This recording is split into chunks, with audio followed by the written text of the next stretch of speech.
Hello, everyone. Welcome to the 31 Media podcast. My name is Vaishnavi Nashte, and I'm the marketing and PR manager here at 31 Media. Today's podcast is in collaboration with the Digital Transformation Awards and the AI Summit and Awards.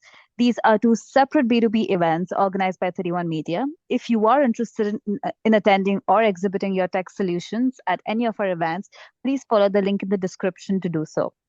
Joining us today is Sharon Shofner-Meyer, who is the president and COO of DorothyAI. She has a rich background in patent law and business strategy. She's also a leader who continues to drive innovation and growth in the industry. Her article on the DevOps online platform it talks about the profound effects of AI and machine learning across healthcare, finance, logistics, and legal sectors. But that's not all. She's also put forth like robust strategies on how you can navigate through all of these changes in the technology sector by integrating them into your business systems. You can read more about it with the link in the description. Hello, Sharon. How are you today? Good. How about you, Vaishnavi? I'm doing good. Yeah, the weather seems all right in the UK. How's the weather like where you are? Oh, it's gorgeous. Fall, 75, sunny. Can't Yeah, complain. The last few days of summer. I know. Yeah, I'm going to be sad when the winter starts. Yeah, Could you give our audience a bit more information on your experience with AI and how you've had experience with, the integration of it with business strategies?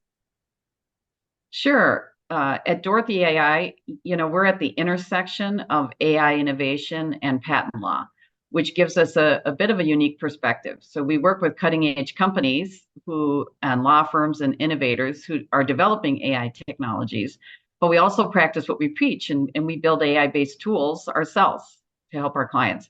So our main focus has always been on creating tools that revolutionize, how, individuals approach innovation. So patent work, just like some of the other types of work that utilizes AI, it has mountains of data. So Hmm. looking at patents and technical research, we work with take weeks or even months to process. So AI is just particularly good at that, and it really changes the game. And so you can have it's like having a highly skilled assistant who can sift through millions of documents in just seconds. So I can give an example from a communications company. They Hmm. were preparing to launch a new technology, but they first have to ensure that they wouldn't infringe on existing patents that are out there. That really opens them up for significant litigation. So our AI tools, specifically our Freedom and AskDot, they cut their research time in only a few days. So this helped them to get to market faster, and something that can make all the difference in a competitive environment. And the World Intellectual Property Organization, estimates that AI-related patents are increasing at 30%, by far Yeah. the highest percentage increase in any other industry. Oh, wow. So, yeah, so it helps to really align your intellectual property strategy with your overall business goals. Um, you know, for another example from the scientific community is it identifies where gaps are and where potential uh, innovation can come from. Hmm.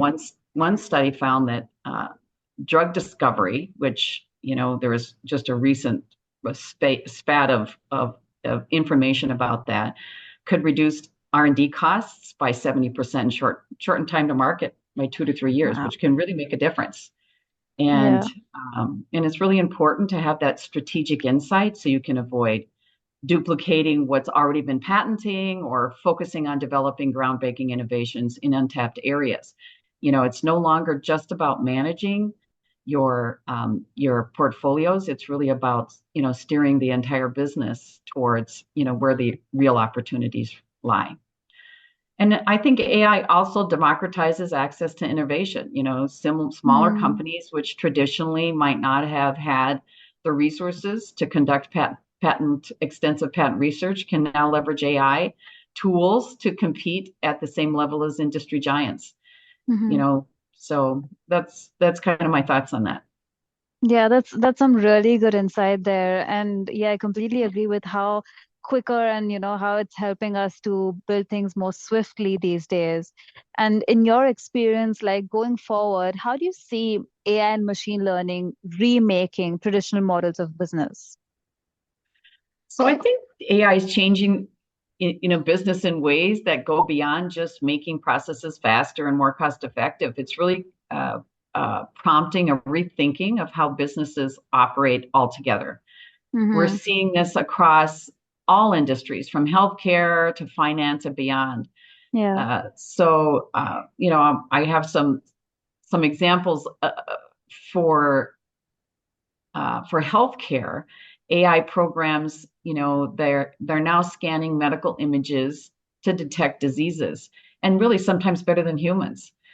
One example is breast cancer detection. And in a study, uh, the AI systems were able to reduce false negatives by 10% and false positives by 6% Wow. compared to human technologists. So imagine being able to catch cancer earlier and more accurately, leading to better patient outcomes. It's not just about AI efficiency. It really is bigger. It's saving lives in this case. Yeah, And, that's go ahead. no, sorry. Go ahead, complete your answer.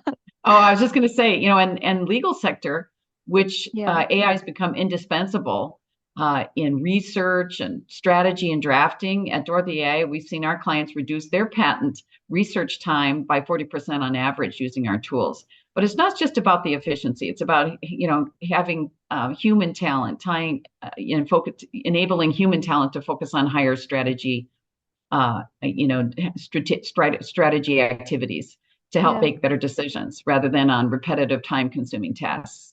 And I think that's where the real transformation lies. It's enabling a Mm. shift from routine work to, creative problem solving. Yeah, that makes sense. And would you say that like these are the sectors where you would see the most significant changes happening, or would you mention like any other sectors as well? So AI is transforming multiple sectors. So we see it from the whole global perspective, as well as by industry verticals. I'd say where I think we're going to see the biggest dramatic change. So this is just my opinion. Is in healthcare, Mm-hmm. fintech or finance, supply chain logistics. It's already made a huge difference there for a number of Mm-hmm. years, and legal. Hmm. Legal. So in healthcare, as I mentioned earlier, AI is revolutionizing diagnostics and personalized medicine. So Yeah. companies are using genetic data, which allows doctors to take, to tailor treatments to individual patients. AI-driven precision medicine is expected to grow to a $96 billion industry in just Oh my 4 gosh. years. And so imagine a future where treatment plans are designed specifically for your unique genetic makeup. And that's not science fiction anymore. It's really happening now. And they've Mm-hmm. already done a lot of this with, cancer treatments, really specifically focusing cancer treatments on your genetic makeup. Finance, already plays a significant role, and you've probably felt that yourself with fraud detection and prevention. So payment companies use AI to detect fraudulent activity in real time, and it's reduced fraud by 25%. Of course, Yeah. fraudsters still have other ways they're going after everybody's money, so we have to be ever vigilant. But the way they used to get at it, it's harder, and these AI systems, are really prevalent across most financial institutions Mm-hmm. use those. And I don't know about you, but you get those texts every once in a while. Did you buy this, odd thing? And you're like, Yeah. yeah, don't be so judgy. Yeah, I bought that. um, Yeah. and logistics is another area. So companies are, increasingly relying on AI to predict where they're going to have disruptions or reroute shipments, or in the case of, uh, of restaurants, where they can manage operations, just to make sure that they manage the foot traffic, that they have the staff on hand, and they have the inventory. So it becomes more critical as these as companies are operating at such a low profit margin. These types Mm-hmm. of tools can really make a difference. And I'm just going to bring up legal one more time because it's near and dear to my heart. Yeah. But AI tools will become even more sophisticated. helping Okay. companies not only manage patent portfolios, but also identify emerging areas. Gartner predicts that AI-driven legal technology, so companies like mine, will handle 35% of all corporate legal work. So, but this is not taking jobs away. It's really freeing employers to focus on that high-level strategy and actually, do the hard work of engaging their clients in strategic decisions. Mhm. Oh, that's really insightful. And you've mentioned some very key statistics on that. Thank you for that. I'm curious, like from your experience, because you've been a part of digital transformations quite a lot and the integration of AI as well, what do you think have been the biggest challenges that companies usually face when it comes to implementing AI and other technologies into their business strategy? And how do you think they can stay competitive, when it comes to like overcoming any sort of obstacles in their process? Well, first of all, I'm going to start with this. Don't think that I'm bringing up challenges to prevent people from getting into the technology or the industry. I mean, I really encourage everybody to move it forward, but don't think that it's that there aren't going to be challenges. And I'm just going to name the ones that we've encountered. There are probably others, but we've encountered. Mm, uh, you know, it, it's AI offers such great benefits, but it's not super straightforward.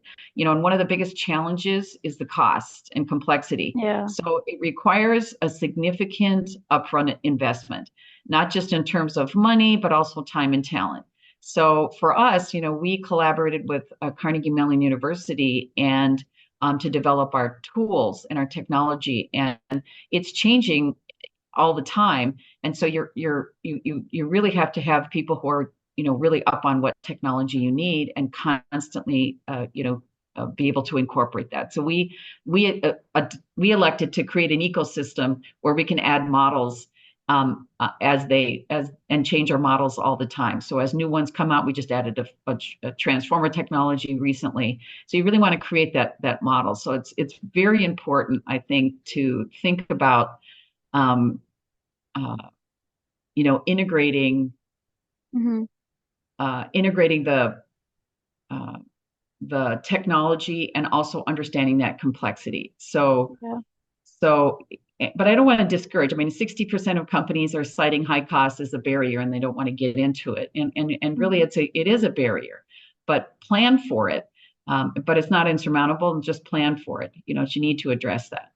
And yeah, because the return on investment can be significant if implemented correctly. So it should be viewed as a long-term strategic investment rather than a quick fix. Um, because once the systems are in place, like our ecosystem that we created, you can add the models, change the models, and the investment is going to be minimal at going forward. But that upfront cost is in time and effort is pretty expensive. I think another challenge is data quality. yeah, So you hear a lot about hallucinations and how AI is just sort of using what's there yeah, and sort of extrapolate based on that. Well, if the underlying data is messy and not very accurate, that's what you're going to get out at the other end. So you really got to focus on that and make sure that you have good quality data, that it's set up properly for the AI to use it, effectively. So in many industries, companies have vast, unstructured, messy data, and you don't want to use this data without the proper organization. It really can lead to some of those problems. And most companies, so there's a survey done by one of the big outfits that said most companies, so I felt a little better, that struggled with poor quality data when implementing AI. So how we've elected to go forward is actually we train our AI on our patent data specifically, or any data that we have within our ecosystem. So it does add a cost because you are managing the data as well as the AI, but you really get a better outcome that way. hmm, And I think talent. So talent is another area, and I can attest to the fact that talent is hard to keep because they have a lot of options. So the problem is it's hard for in-house organizations to keep and hire in-house talent. They don't oftentimes have the talent in-house to manage the AI systems.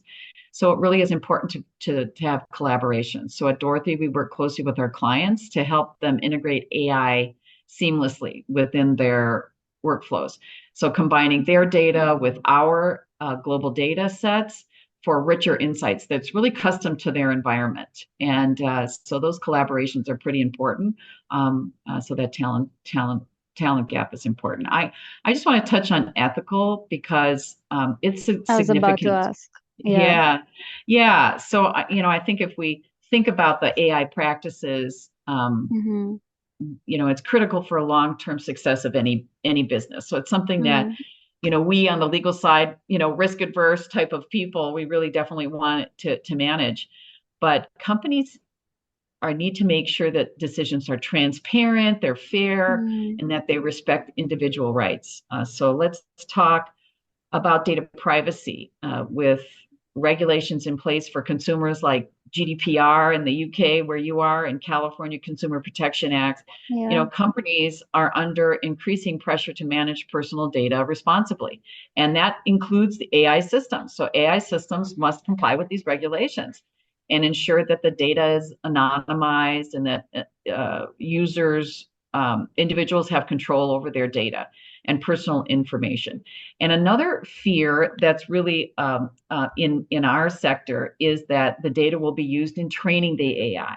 So this is Mm-hmm. this is huge. And at Dorothy, we have incorporated privacy by design, meaning we data privacy considerations are considered from the very beginning of our product development process rather Yeah. than being tacked on later. So no customer data is used in our training. It's yours exclusively. I mean, we don't even have access to your data unless you give us permission to do it. So, Yeah. many companies have adopted this, and I think many companies have adopted this stance. But that's something you need to be thinking about. And bias, bias is another significant issue. And as far as AI can be only as fair as the data. So, for example, there's a famous example I'm going to bring up. It's Amazon's example, and that's they had a high AI hiring tool which they Mm-hmm. really put out there, and they were scraping potential prospects, and then popping up what would be the best prospects, and they favored men over women, and that's because it was trained on past hiring data, which was biased.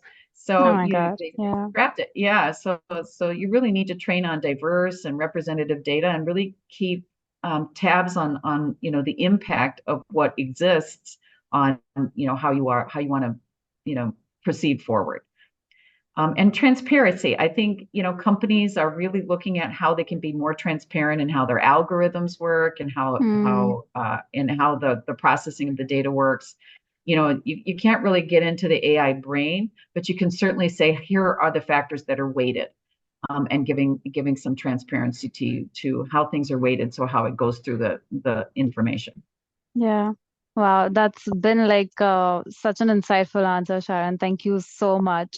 In fact, you answered like one of the most important questions I had, even as an end consumer, which was about data privacy. So thank you so much for answering that. And to our audience, we had like a lot more questions planned, but imagine like Sharon is providing so much more information just within the podcast. Her article has like a lot more to provide. But Sharon, thank you so much. Would you have anything else to say to our audience today? The only thing that I would say is first of all, it was a great discussion, and thank you for having me. I would say one takeaway for the listeners is that AI isn't just in the future, really, it's the present. So, Hmm. whatever industry you're in, healthcare, finance, retail, legal, whatever your industry in, it's already impacting your industry. And the companies that embrace AI as a strategic tool, will be the ones that will thrive. And so I would remember to make sure you work hand in hand with AI and understand deeply what it does and doesn't do, and be a realistic, and work with the human intelligence. We call it people plus AI. Hmm. So that's it. My final advice. Thank you so much, Sharon. And thank you so much for being on the 31 Media podcast. I'm sure like the audience will love your article on the DevOps Online platform as well. But thank you so much for your time today. Thank you so much. Thanks for having me.